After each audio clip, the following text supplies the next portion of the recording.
Welcome to BigGunner81 Live, everyone. Tonight, I want to thank our sponsors before we start the show. If I can get my tongue to work properly. First off, the Range at 3D5. You can check them out at range3d5.com. Flight Arsenal Finishes and Gunworks at afgw.com. Also, Eggleston Munitions at egglestonmunitions.com.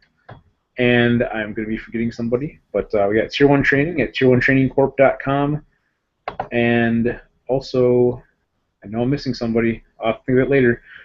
Normally I have an intro playing, and unfortunately, for some reason on this particular laptop, I can't play my intros. So it kind of messes me up in the beginning, but we'll get going. So I want to welcome everybody to the show. First off, we got, on the bottom of my screen here, we got Brian Lawson with us. He was on a couple weeks ago. He's going to be talking with us today about his experience with 3-gun and some other things.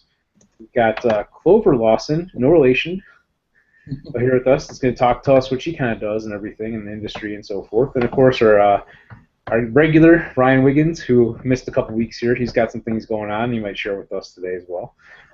Today we're going to first start out with Clover and kind of talk a little bit about her and what she does and everything in her background. So, Clover, what is it that you do exactly in the industry of the firearms industry? That's always such a complicated question. We're Lawson and Palmer LLC. My business partner and I, Chris Palmer, are basically kind of doing something that hasn't really been done before. We've come up with a comprehensive way to market a product based on all the avenues of marketing, including sponsorship, and we have a testing program that we write for different products, and we're able to provide a full service sales platform too. Currently, most of our products are OEM type products, so we white box things for people, and those kinds of things that we've taken on quite a few different companies now. I gave you a list of them. There's too many for me to remember without reading it. Oh, man, I'll have to go back and pull it up then. I know. But, one of our new alliances is Reaper Ammunition. And we're currently working with Beck Defense and Beck Subsonic. And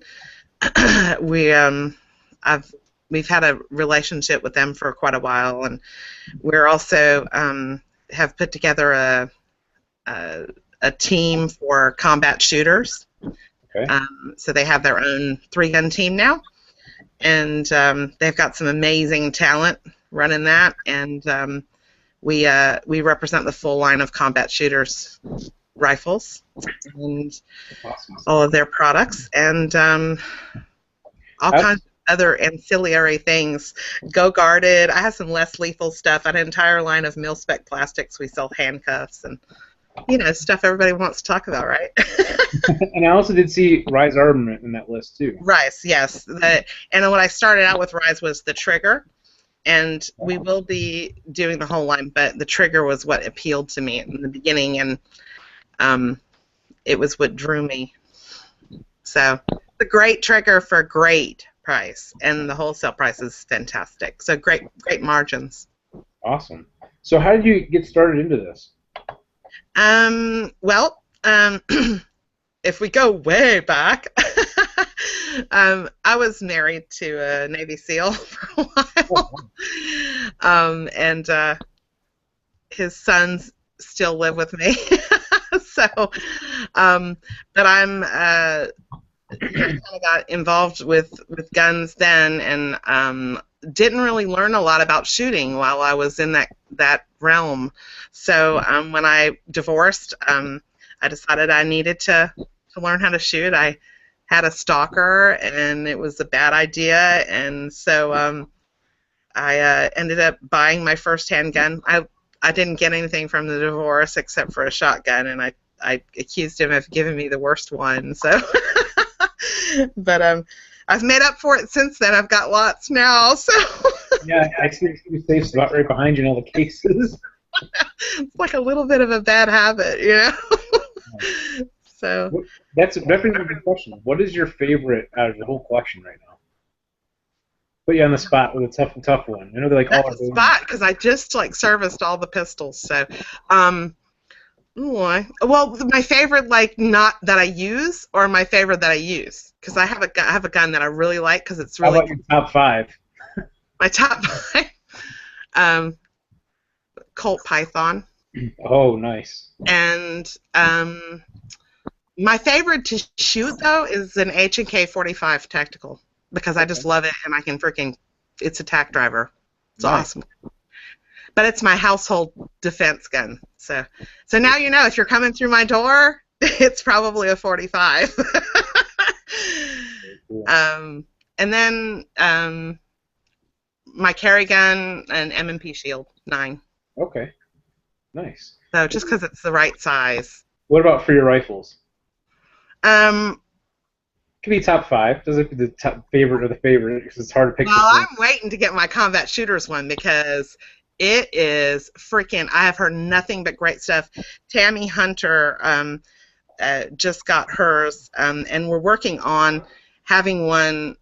Her rifle is the prototype for the. Well, it's the active working model now for the women's gun, and not only is it sweet Cerakote, but it's balanced for a woman a lot better than some guns are. So I'm excited about that. Yeah. Speaking of them, too, the balance of them, that's really key. And I was trying to, my recent project I was working on, we were talking about this earlier, me and you, his and her rifle build, which I have next to me. And that was one of the things I was trying to accomplish with it too, is the lightness. You can see this handguard. It's ultra lightweight handguard, 8.5 ounces, I think it's with the barrel nut maybe. But all in all, it weighs 5.5 pounds, which is not bad for a build. I was kind of impressed. That's really good. Yeah, the combat shooters are between 6 and 4.9, I think. Nice. Without optic, obviously, you know. Right. But, and I'll have his Magpul pop-up sights on here for right now because, yeah, the optic will definitely change things.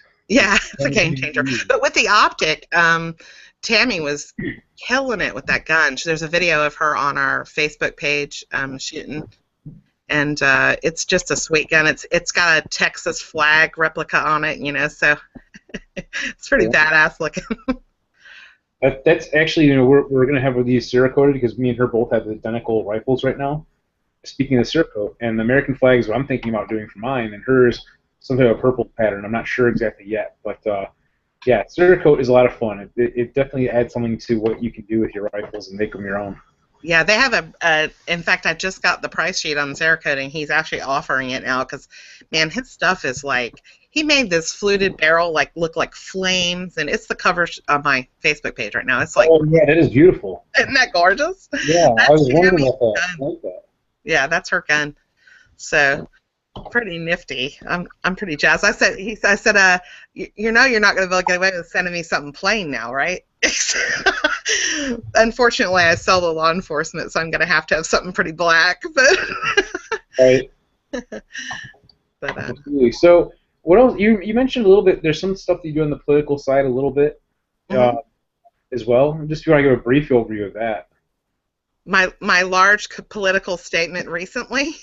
Sure. There you go. Right before SHOT Show, I spoke at the Donald Trump rally in front of 16,000 people on the Second Amendment. Wow. Yeah. It was quite an interesting event, and I learned a lot about myself, and I learned a lot about what goes on at one of those rallies, and I was impressed, actually. They handled things really well, and, you know, what I learned is that I'm extremely comfortable in front of a lot of people talking, and I'm okay with it. That's exciting, you know. That's like I found my little niche, you know. Now I've been asked to speak at other events. Now I've been asked to speak at something coming up in October. I've got another one coming up in the middle of the summer. I'm real passionate about veterans causes, so for kind of obvious reasons, got a lot of friends who, you know, who are vets, and been supporting Josh Collins in his quest to paddleboard around the coast of the United States. It was a feat to bring not only awareness but raise money for TBI PTSD treatments that work instead of what the VA is offering people right now, which is not working. So Right. a lot of stuff with that, and I've been advising some people running for office here in Florida.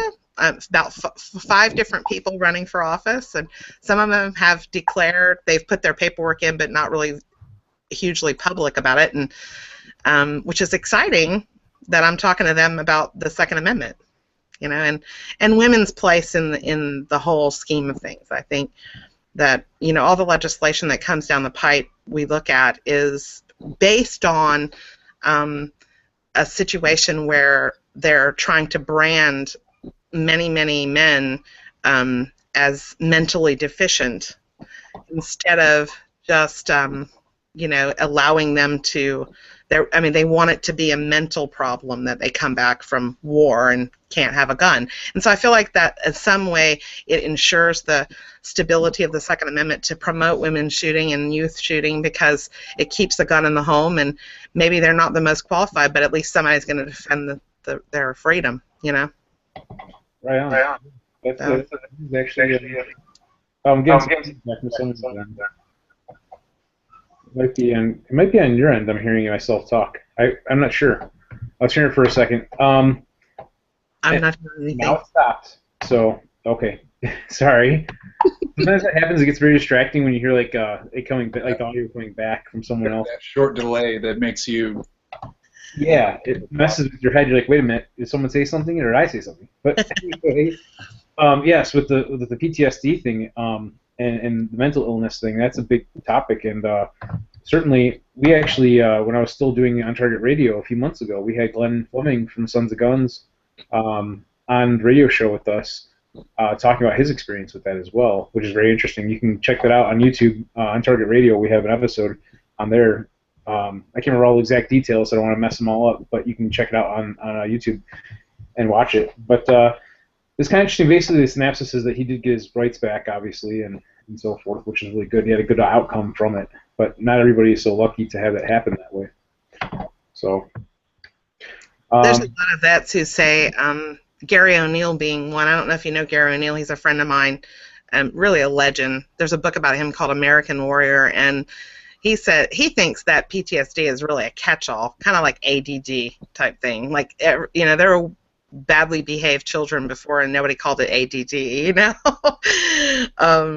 but it kind of gives them this thing to lump people into. It's like shoveling coal into a box, Right. So that and to put the last word of disorder on it, I know there's been a lot of stuff put out there. And I have to wholeheartedly agree. Just because you've suffered a traumatic experience and it may affect you doesn't necessarily mean that there's some type of disorder. Mm-hmm. And that's coming from somebody that's been diagnosed with it. So right. I wholeheartedly feel that people like to use that like it's some debilitation when not necessarily. Right. Right. Well, like Gary says, I was a prisoner of war for 11 days, hung by my arms, for 11 days straight. And he said, does it affect me? No, because I don't let it. I just move on. You live life, So there's a lot of people who think the same way, but some of the TBI instances are pretty profound. And with Josh Collins' situation, he was having really bad seizures, and paddleboarding has helped him rehabilitate himself. And so that was his whole shtick. But he's 3,500 miles on a paddleboard. He's overcome some amazing things so far. He's done 1,000 miles. He's heading to Miami now. So wow. It's pretty amazing. And he was trying to break the world record, but there's been a lot of inclement weather that doesn't help in the Florida. We're known for that stuff. It's thunderstorming right now here. So I was gonna also, not to switch gears like I do sometimes, but I was gonna say we do also have the NRA show coming up. Yes. You're gonna be there, I assume. I think we talked about that. I will be at NRA. I'll be at NRA and I'll be at Suffolk. So I've never been to NRA annual meeting, I guess is technically what it's called, but some call it NRA show. What can be expected there from your past experiences with it? there's quite a few different things. It's really a show for the public. It's not a show that I go to expecting to do a lot of business. In other words, it's a show for the public, and they actually sell at the show, so you can buy stuff at the show. Oh. So it's a retail show, kind of like Harrisburg. The NRA show there is the same way. So it's not anything like SHOT Show, because SHOT Show is a dealer show. You know, Right. This is a general public show. That's kind of what I basically heard. Is there anything as far as like the venue or anything like that, like things to avoid or things to look for, or any tips or tricks about navigating through it? They change the venue every year. I've never been to Louisville. Yeah, I didn't know that because I'm a beginner. I haven't been following along. This is my first year actually going. So Yeah, last year was Nashville, and the year before that was Indianapolis, and I don't know, I can't remember that far back after that. So every year it's different. The only thing that I think stinks is the time of year it is, and I always get to go in town and deal with everybody else's allergies. So, geez, that's true too. new area, and bring lots of Benadryl. That's all I can say. Okay, good tip. You know, in fact, SHOT Show, that was one of the things I heard ahead of time was, 2 weeks ahead of time, start pounding the vitamin C because come back with the SHOT Show crud, and all that kind of thing that was going on. But luckily I didn't come down with it. It worked out and everything. But yeah, with the lack of sleep and the airplanes and all the people and all that, it's sure enough, new area. Yeah, I have a formula for that, man. I wish I keep using it all year, because then I wouldn't have been sick like I was last week. But I use this like grapefruit seed extract, and I take it every day, twice a day. And I also do the emergencies every day, and I do like 3 or 4 of them a day. Like, I'm like overloaded on vitamin C, so believe me. I'm like, Nice.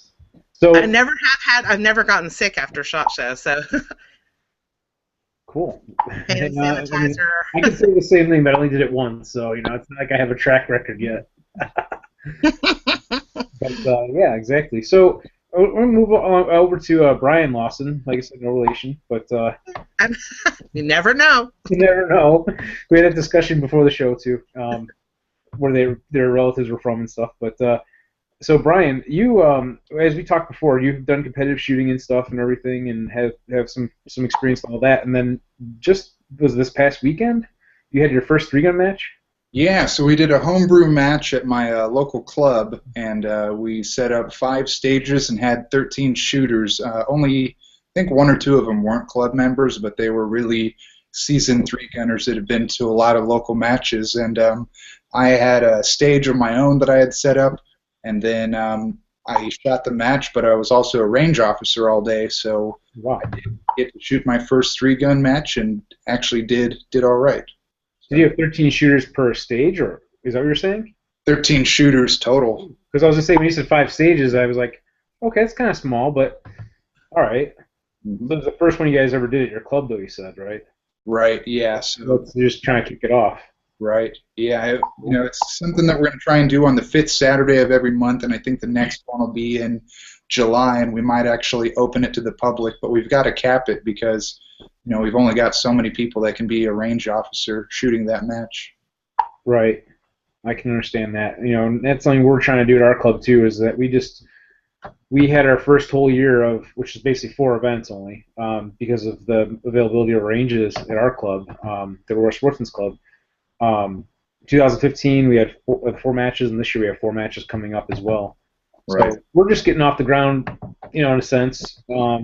Mm-hmm. And it's a learning curve and all that, and getting people to help with it, like you said, the range officers and all that is very important. And that can be a challenge to get people to help with it too sometimes.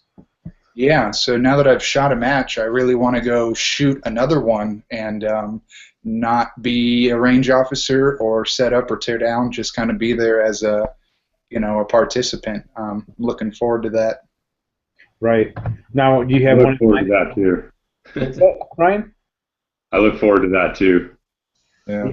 Yeah, well, as a match director, I believe it. Brian, what state are you in? What's that? What state are you out of? I'm in Washington State. Washington State. Cool. Right on. I missed that part. Sorry. Yeah, no, you know what? I don't think we mentioned it this time actually, but yeah, he's in Washington, and Clover's down in Florida, and then Ryan are in Arizona, as you know. The people watching don't. And Toby is over in Indiana, just over the border from me, basically. So, I'll tell you what, though, when it comes to teardown, my experience has been unless you go to a major and you're paying big money for your match, you're at least going to be involved in a stage teardown. True. Yeah, I ask my shooters to help us tear down at the end. At least just pull stuff out, because we have to nail everything into the ground. I agree with that. That's a valid point. We usually do the same thing at our club. We tear all down, kind of put everything in piles, and someone will come with the trailer and we'll load it up, or some of the other members will load it up. But we get it all kind of staged for them to make it quicker, so we can get on with the award ceremony and all that kind of stuff.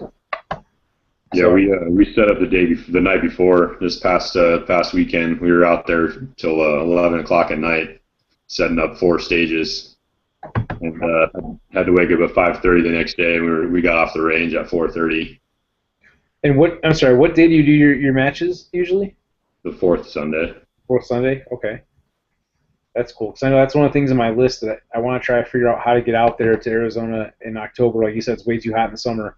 I want to come shoot. Yeah, we're going to dumb the stages down in the summer, but it's a sold-out match now. I mean, we had standbys on practice score for the match, so. Awesome. Congrats with that. If we come down, are you going to let us get in, Ryan? Shit, maybe. I don't know. I might be able to pull a string or two. Well, if you ever want to go to Atlanta, I can pull some strings there. There you go. Man, I'm itching to go out and get some shooting on too, especially get some competition shooting. You guys need to come out here and shoot a match, but not during June, July, August, or probably even September. Yeah. That's why I said we were talking. You said October probably the best bet, and I'm thinking we'll try to figure something out. Although you come out here during December, you'll be running around in shorts and a t-shirt thinking it's the best thing that's happened since sliced bread. That'd be awesome. Actually, in fact, if it's in October, the 4th Sunday, isn't that 30th? I think. I'm going to look it up real quick because I know you guys probably have a calendar in front of you. Yeah, that's the 4th Sunday. That's actually when our match is going to be, so I won't be able to do it in October, but one of those months around there. 23rd is the 4th Sunday. Did I totally miss that when I looked at my calendar real fast? Yep. Never mind then. I'm an idiot. We're not playing a drinking game. Yeah. I scrolled through it real fast, and you're right. It wasn't. So I guess so. October's crazy though. That's Nationals and Blue Ridge are both back-to-back weeks in October. Yeah. October is the NSSF Rimfire Challenge World Championship down in Alabama, I want to say. Really? Mm-hmm. I would love to try something like that with the Rimfire Challenge stuff. That just seems like it'd be kind of cool. Just it's something different, For me. We're actually going to be doing that at our club, Rick. You are? I didn't know that. Yeah, one of our guys, I don't know who's running it, but they're actually, they got all the steel for it, and it's probably going to spin up here in the next couple of months. What's required as far as firearms for that? Is it just it's pistol and a .22 rifle, or what is it? I think it's ore. Or okay, because I've got both, so that'd be kind of cool. So the Rimfire Challenge, it's pistol and rifle, and then you're kind of in open or limited, so optics or iron sights, and they've kind of got their own prize tables. So if you shoot limited and you place, then your prize table is going to be different than the open guys.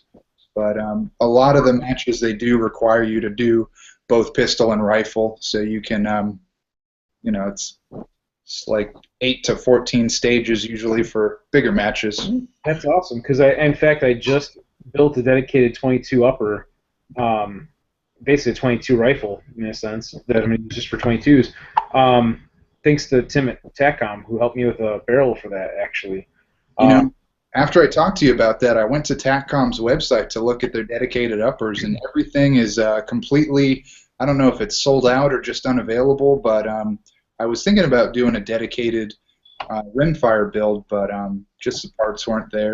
I've got a strip lower, but I'd literally need everything else, and I'm really invested in the 1022s right now.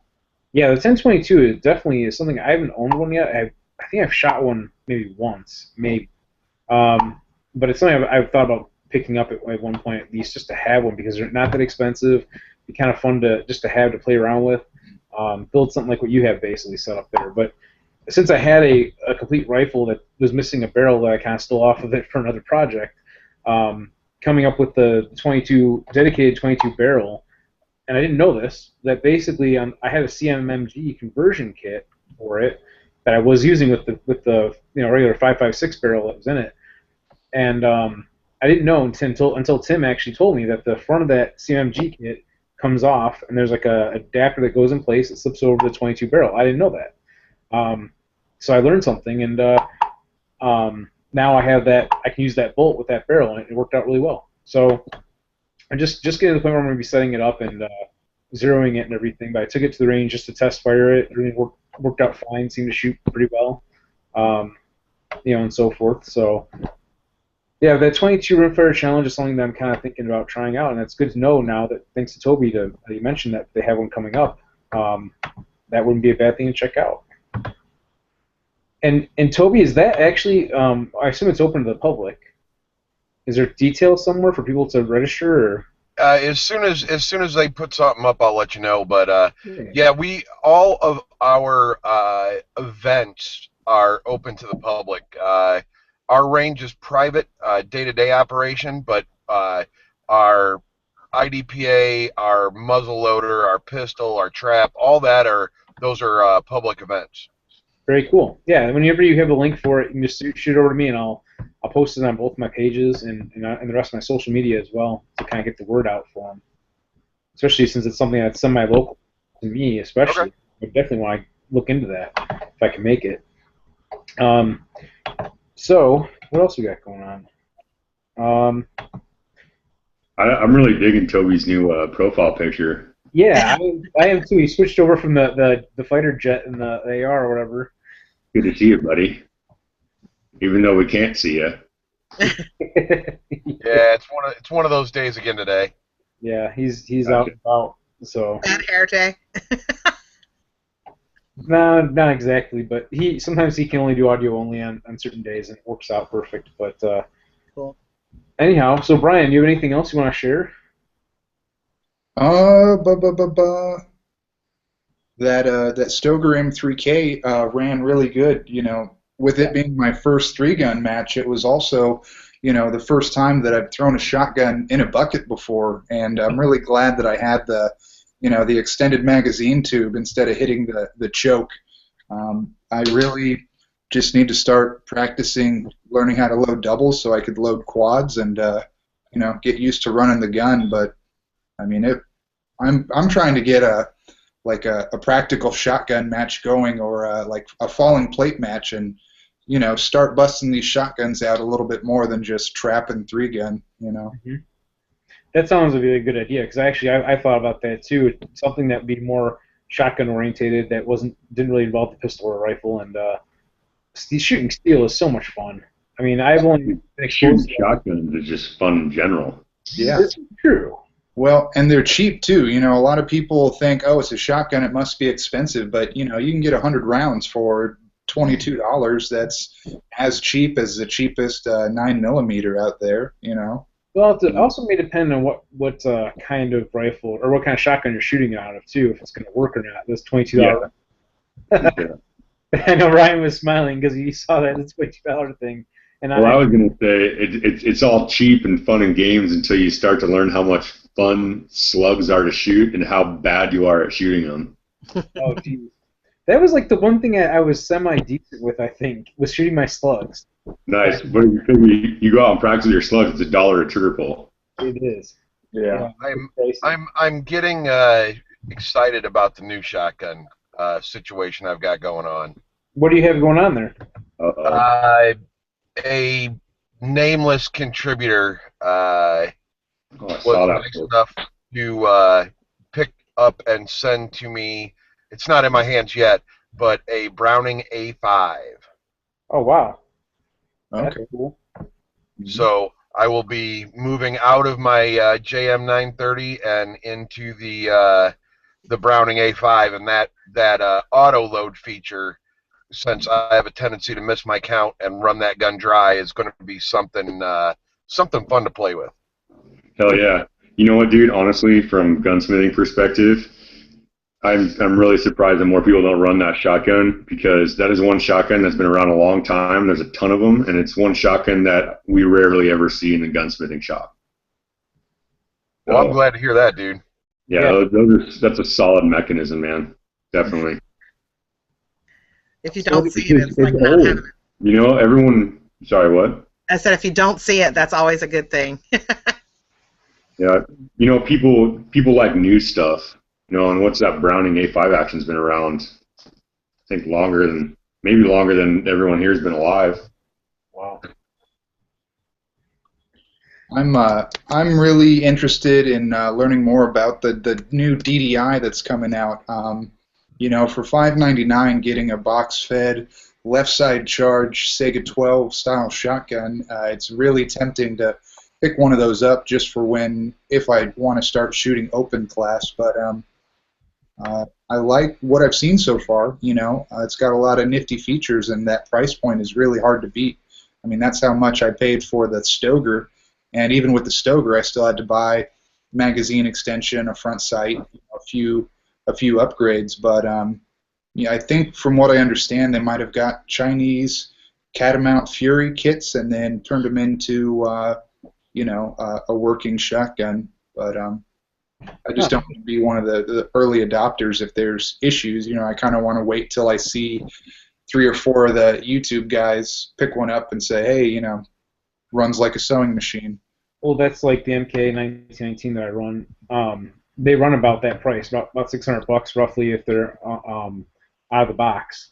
But the biggest problem that I've found with it seems to be the magazines. And I haven't had a chance to address them yet, but I've been told about some of the things you're supposed to do to them to make them run reliably, which really sucks because you want it to run reliably out of the box. But yeah, in the case with the magazine-fed shotguns, there's a lot of issues with them across the board from what I've seen and heard and everything. And mine has had some issues, and like I said, it seems to be magazine-related because it'll either be the follower gets stuck at the bottom of the mag, or the second-to-last round doesn't get picked up right and it jams on the second-to-last round. And like I said, I have a couple tips that I've gotten from the guys at Tooth and Nail Armory about how to correct that and help increase the reliability of the mags. But now they've actually went as far as they've had new metal mags made because yeah, you've seen them. The ones for that come with it, I think the 5-rounders are metal, but the 10-round mags that you can get are half polymer and half metal. Like the feed lips are metal on it, but the body is polymer, and the follower seems to get stuck sometimes on the inside of the magazine body and stuff. So their metal ones, they're trying to finish those up, I think, or some are actually still available now, I believe. But those look very promising to help fix a lot of the issues with them, the reliability factor. Yeah. So well, that's just one more real quick about Toby's new A5. I looked it up because I wanted to test my knowledge, but that thing's been around. That design's been around since 1898. It was the first successful semi-automatic shotgun. I don't know how much they changed the action on the new ones, but they made that thing from 1902 to 1998. Yeah, I'll tell you what. It seems that everybody that's running them loves them. And it's gonna negate one of the issues that I have with my shotgun, which is I have a tendency to want to raise my cheek off, and that humpback design is gonna put my eye right in line with that sight plane, which is I'm much more comfortable there than trying to bury my head to get that sight plane right to shoot slugs. Right. Yeah. That's a shortage of shotgun fitters in this world, I swear, especially where I am. I had such a hard time getting things fit for me. That's a lucrative side of gunsmithing right there. Mm-hmm. Those guys charge a lot of money to do that. Yeah. I would pay a lot of money if I could find something that was decent at it. I got kind of a halfway decent one done, but not good enough. I had good luck with the Stoker. It came with some plates that allowed you to change the angle of the stock, so I actually had the comb raised up and then put a kick keys pad on there because it was a little bit of a face kicker with high power loads. But this is one of the first shotguns I've ever owned that shooting a slug at 50 yards actually hits your point of aim instead of being like 1.5 feet high. So I really lucked out with this combination. The only thing I wish I could change is the length of pole is just a little too long, and I kind of want to trim the recoil pad down by half. But you start exposing bosses, and you could really screw those screws up that hold in that recoil pad. I mean, I haven't taken it out yet, but sometimes I've seen like drywall screws in there, and that's not what you want going in and out and in and out. Messing with the recoil pad. You'd be all right. Just don't crank them down too tight. Make sure you put a drop of lube on each one of those holes in the rubber pad. Oh yeah, yep. Spit on it. Or you could do that when you're doing guns for clients. You don't really want to be doing that. Yeah. Not within eyesight, Well, Ryan, you're not doing gunsmithing anymore. Not for the general public. So, do you want to talk a little bit about what you're up to? Appointment only. Oh yeah, sure. I love gunsmithing to take a corporate style job with the National Firearms Dealer Network. So, cool. Super cool. So what are you doing exactly? I'm a product specialist. Okay. Let's see, what do I do? So when there's a lot of times distributors will put stuff out on they make stuff available for dealers to purchase it, and I guess the nomenclature is all messed up. Like, I think that's the right word. For example, I came across a group of Remington 870s chambered in .22 long rifle in a semi-automatic action.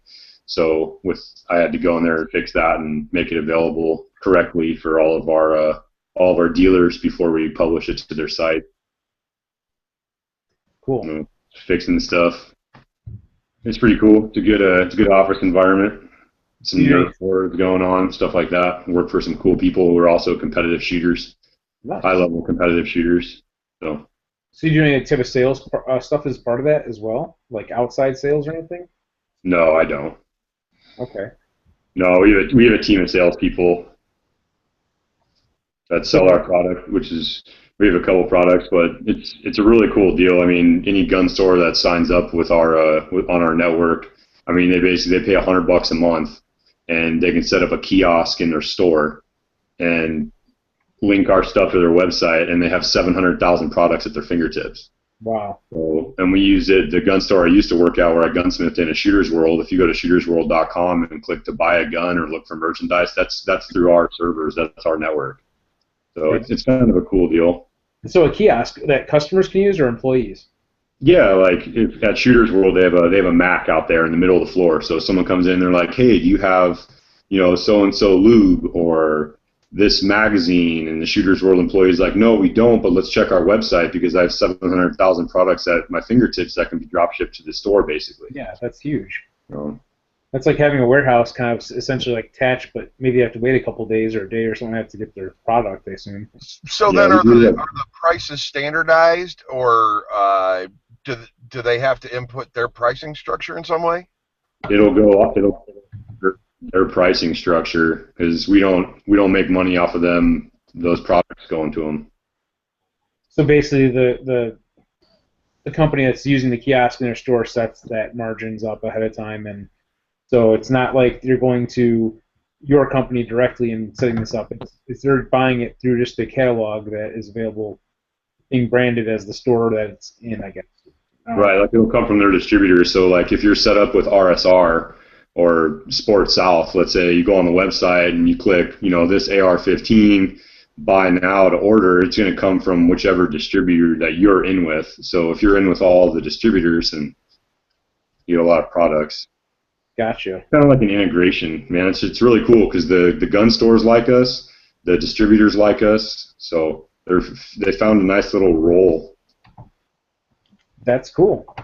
That's really neat. Yeah, especially as a tool for like some of these smaller companies that don't have the necessarily the tech to be able to set up a website, to have an online store available for them to use. Right. And we have another side of the house too. It's called Ignite, and that's basically advertising for manufacturers or someone that's not doesn't want to do quite the distributor's route. Right on. Cool. So, what else do you have going on? Anything interesting? I'm pretty stoked. I know we were talking about it earlier. I wanted to say too before I forget, Brian. I know I'm a new match director for Three Gun Nation. I've only been doing it for like 8 months, I think now. But I wanted to tell you when you were talking about setting up your match and stuff, man. If there's anything I can do to help, I sent you a friend request on Facebook. Oh, nice. So whatever I can do. Yeah, thanks, man. I'll check that out, and I definitely always confer with my counsel in regards to stuff that I have not done myself yet, but want to do right the first time. So appreciate that. Right. Yeah, we started from the ground up about 8 months ago, opening a new Three Gun Nation club, and now 8 months in, we're selling out our matches, which is pretty cool with the prize table and stuff. So we learned a lot, dude. This past 8 months has been one hell of a learning experience. But keep going up. So that's what we're trying to do. Mm-hmm. Yeah, and I see you hustling with all that stuff with the matches and all the shooting and everything, and getting out there and contacts and going to board meetings and designing stages and stuff. It's like a little part-time job. Right. But I think some of my shooters are pissed at me. Some of the other shooters are happy, but I increased our match fee $10. So that'll help you get it. So is it like $63 now? No, it's $35 if you're not a member of our club. Oh, okay, just checking. Yeah. So we were cutting dollars so close that it wasn't allowing for me to get stuff done that I want to get done to make us a really badass three-gun club. And I mean, just increasing by $10 a month for our one match with 60 shooters, right off the bat they basically gave me permission to get, propeller racks, and we're trying to get long-range targets and more steel, and trying to make it a higher level match, aerial flyers, stuff like that. Nice. We're all like official. We got like a financial guy that busts out these Excel reports, and it's to the dime. So if I want $7,000 worth of steel, I got to figure out how to make $7,000, and I think raising the price to be competitive with some of the other larger club matches in the country is I think it was an okay move, and I hope they get over it. But they will. It costs so much to get into the sport, and it comes to gear and traveling that match fees. I kind of look at it like it's an investment in somebody else's club.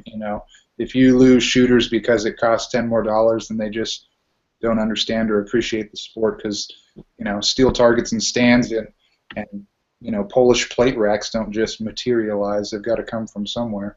That is true. And I mean, that's one of the things. Our club match fees are expensive. I know Toby knows this. We're at $60, I think, right now. Or maybe there might be a $1 fee or something like that. I don't remember what it is. I don't set all any of that stuff up with my club. So your three-gun match costs $60 to shoot? Yes, it does.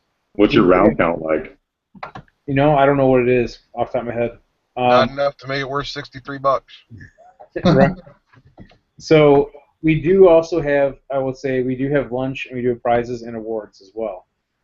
But does it make it worth it? I don't know. But that's not something that I can set myself. And, well, I mean, if your prizes are coming out of that, if you're funding your prize table with that $60, then damn right. Some of it, I think, will be. I don't know though for sure how it's going to work out just yet. Cool. That's some of the stuff that we're still kind of hashing out, kind of last minute with some of this stuff. But one of the things we're working on right now is increasing our space for our ranges, and that's where a lot of the money's. Why we're trying to push for so much money, because the sooner we can get that set up, the sooner we can do a much larger match.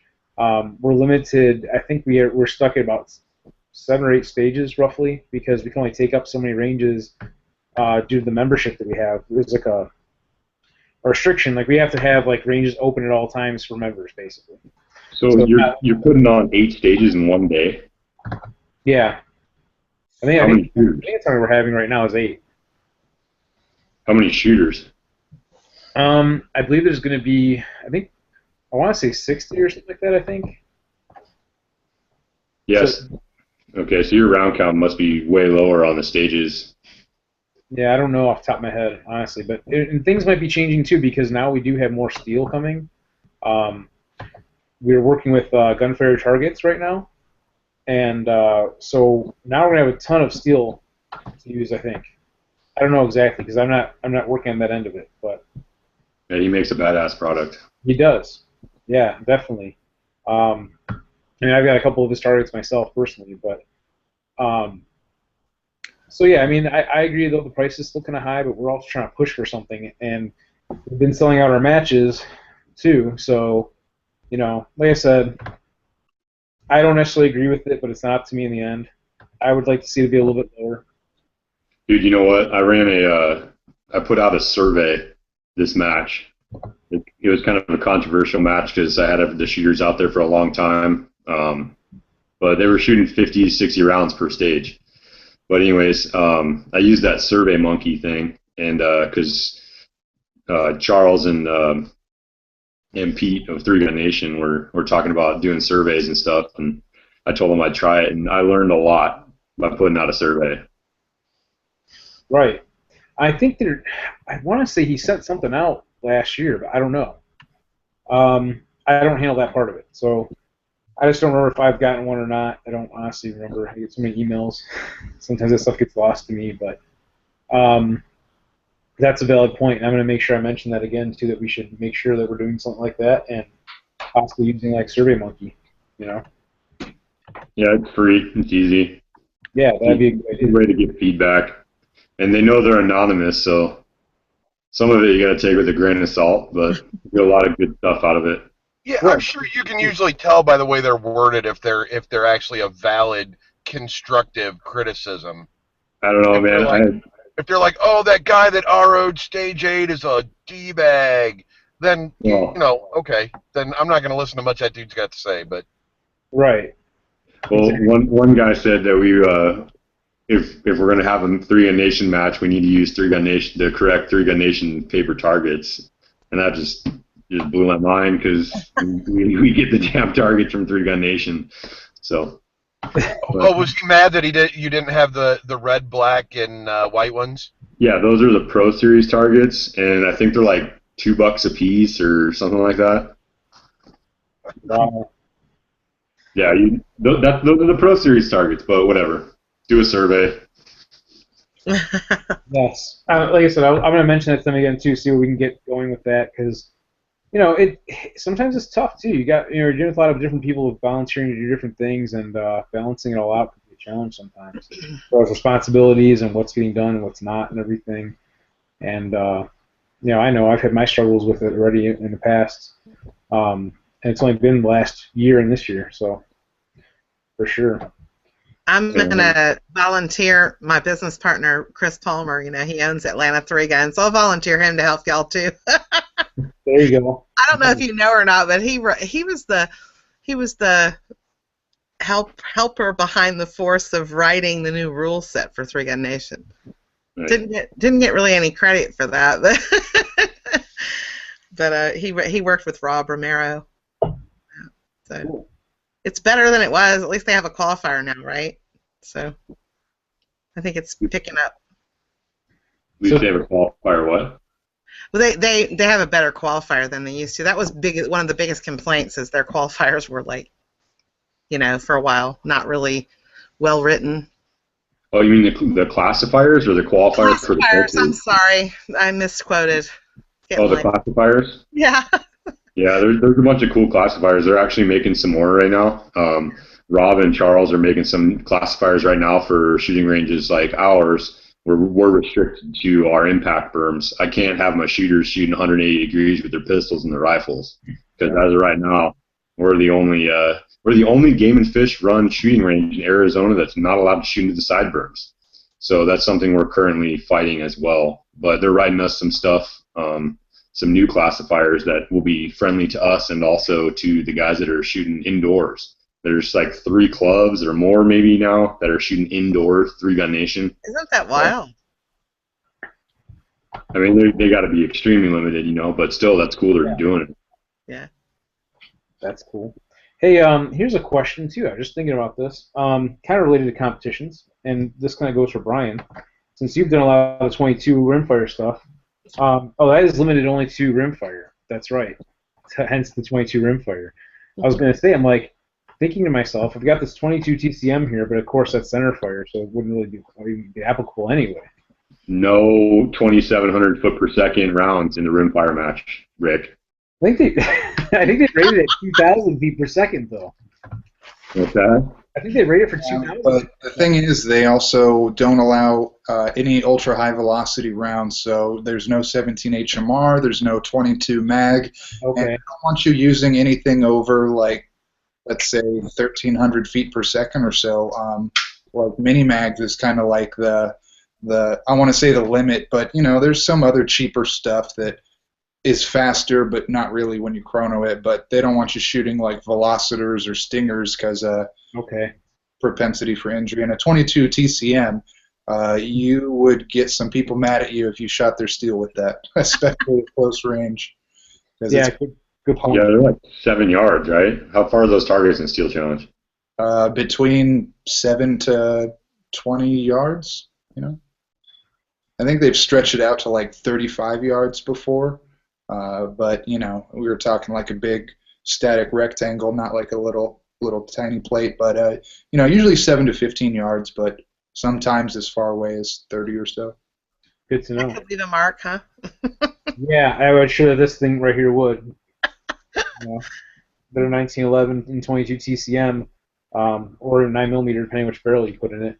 But have you run it in 9mm yet? I have not ran it yet. I literally just got it the other day, and Do you have the full-length dust cover, or is it the standard size?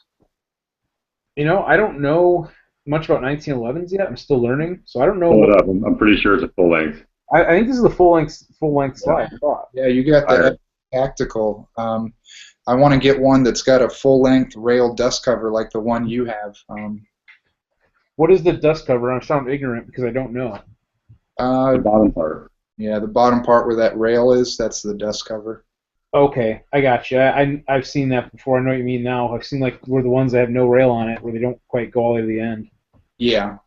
Well, I think they make one too that goes all the way to the end, but there's no rail on it. It's just like added weight to keep the muzzle down. But I really want one of those double stack Rock Islands in 9mm. Just a double stack, yes. In fact. I wish they'd checker the front strap. It drives me nuts that there's that big, vast expanse of just smooth metal. Yeah, I mean. Checker it. Yeah. If I owned it, I would do that. It's not mine yet, but again, let me know how that thing works, man. I had one come in that wouldn't run the 9mm. Really? Yeah. See, this is what you're talking about right here, where it's not checkered, correct? Yeah. Yeah, it's just like this is like a little bit of indent right there in the center. But yeah, you're right, it isn't. But it is a double stack, and like for those who don't know, the 22 TCM is a 9mm neck down to a 22, and it uses the same magazines whether it's 9mm or the 22 TCM. Oops. Oh no. It's all right. We don't need them. We can wing it. I What do know you guys have for lunch? They're dropping like flies. It's time to get another beer. Pizza. Toby messaged me and said his computer crashed. I'm not sure if Rick knows he's frozen yet. I thought a 22 TCM would be fun in a Kel-Tec Sub 2000, because a 16-inch barrel with that cartridge would be pretty sweet. Ryan said I froze up. Am I still here? Yeah, you're back. Yeah, they have a rifle too now, a bolt-action magazine-fed 22 TCM rifle. I've seen that. Yeah, it kind of looks like a CZ almost, like a 452 or something. Yeah, kind of. I've heard that too, and I just have not seen it yet. Maybe it's on their website. I haven't had a chance to really look at it. Maybe it's because I just released them all to the distributors today. No, I'm just kidding. That's not my job. He's like this inside intel. Nice.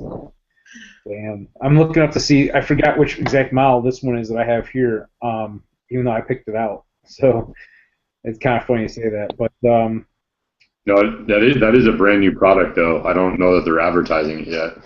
The rifle. Yeah. Is it a semi-auto or is it their bolt action? Oh no, it's out. Oh, it's been out for a while. Never mind. I'm ignorant. Okay, they're saying on this 2,000 feet per second or 1,364 miles per hour. Oh, sorry. I was looking at the ammo thing on it. Who the hell put miles per hour on their bullets? I know, right?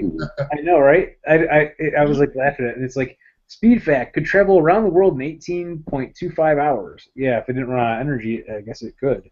I think this one is the. I'm pulling this up here. I want to say this is the 51, 947, MSRP of $960 for 22 TCM 9mm, and 17 round mag capacity on it. Let's see. I'm just kind of looking up some of the specs. Trigger pull 4 to 6 pounds. Length of twist 1 in 16 twists. The barrel length is a 5-inch barrel. You're going to be surprised when you shoot the 22 TCM because it's just about recoilless in that pistol.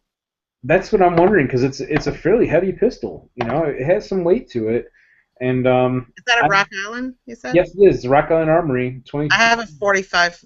Well, 1911, I guess. But it's heavy. They're like a rock. Yeah, it feels like a rock. It's heavier than my SIG 226 for sure. Yeah. And it feels weighted. In fact, I have the. Again, as I'm handling this, it is unloaded. Well, your SIG, that's got an aluminum frame, right? I believe it does. What model? No, wait, no. It's a 226. I don't know if it is a aluminum frame or not, actually. 226? Hell yeah, it is. That thing weighs nothing. Really? Is it aluminum? He's a gunsmith. Are you arguing? Yeah, good point. Thank you. Yeah. What the hell? Ryan. I was going to look up the weight of this thing too. Okay, so the unloaded weight it says is 3.62 pounds, and unloaded is 3 pounds. Loaded is 3.62 pounds. Now I don't know if that means loaded with 9mm or 22 TCM. I mean, I think it would make a difference depending on what your bullet weight is too, maybe. So we'll see, but yeah, it definitely is a heavy pistol. You guys can still hear me and see me, right? Yeah. Yeah. My screen had froze up, Ryan said earlier, so I didn't know if it paused for a second there. But yeah, I mean, that's the one I'm looking for. Yeah. I just don't want to pay, $800 for it. Oh, now I feel like I sinned because I got such a good deal on mine. I got my Rock Island 9mm for $329 from Buds. They've never been that price since then, and it was the nice one that had, Novak sights and ambidextrous controls. It wasn't the GI model. It was a 5-inch 9mm for $329. Valid point. That this does have the ambidextrous safety on here. Mm-hmm. It's kind of hard to see on the webcam, but you can see this is on the right side of it you're looking at right now, I believe. And you move too fast. You got to keep it still. Okay. Now we can see it. Yeah. So it's ambidextrous safety. I know it kind of blurs a little bit with the webcam, but kind of hard to see. But it's got an LPA rear sight. Those are really, really nice rear sights. LPA. Yeah, they're out of it. Rocky front sight too. Yeah. Yeah, adjustable rear sight. I wasn't familiar with that, so I'm glad you pointed that out because. Yeah, it's the LPA on it. It's out of Italy, and they make the ghost ring sights on like the 930 SPX and a lot of different guns use LPA sights. I really don't think I want to give this back to them. I'm getting fond of it. So. Hey, you know what, dude? That 226 does have a stainless steel frame, but I call it BS. I thought it was steel because it is kind of weighty, but it's not. Dude, if you take that thing apart, it's so light, it feels like nothing. I agree with you 100%. That's why I was like, well, maybe it is aluminum. Maybe I'm missing something, but I thought it was a steel frame because it feels like it has weight to it, but I didn't think it was aluminum. Anyway, I'll have to double check it with a magnet again later and see just to make sure that's accurate. But as far as I knew, that's what I thought. So. Yeah, it's definitely weird. Speaking about metal frames and aluminum and all that, I only recently got my Glock 19. Now, granted, it is a compactor frame and everything, but that weight difference is just totally different. It's amazing. Being a fairly new pistol shooter, I guess you could say, only in the past few years, and that's my first striker fighter that I've owned. It's definitely a totally different animal. The amount of recoil you get out of it because of the size and the weight of it, and everything. It's kind of cool. That's what I shot my 3-gun match with. It was a bone stock Glock 19 Gen 3 with the tritium fiber optic front and rear sight, the True Glows. Okay. Did you put the True Glows on it yourself? Yeah, but the gun store that I work for sometimes let me borrow their sight pusher, so that was really helpful. Definitely. I have not changed sights like that yet. Mm-hmm. Something I'm looking to maybe do on my Glock 19. I do have a pair of sights for it that I was going to put on as well. I have a problem. What's that? I have another correction. They've made they've made the 226s in both stainless and aluminum frames. That's going to be our thing for next week to check it and let you guys know. Because unfortunately I don't have it here with me where I'm at. So otherwise I'll check it. All I have with me is my Glock and my and not mine, but mine this Rock Island. I'm glad I didn't love my Glock too much because I decided to mill it out and put an RMR on it, and I hate it now. Oh wow! Which version do you have? A 17 or a 34 or what? I have a 19. Oh, it's a 19 with the RMR? I had it nickel boron. It was like the stupidest move I've ever done, to be honest. I loved it much better, just total factory. You know, and that's the funny thing. Like when I first picked it up, I'm like, you know, this trigger, I just don't know about this trigger, but I want to leave it all stock because it's my carry gun.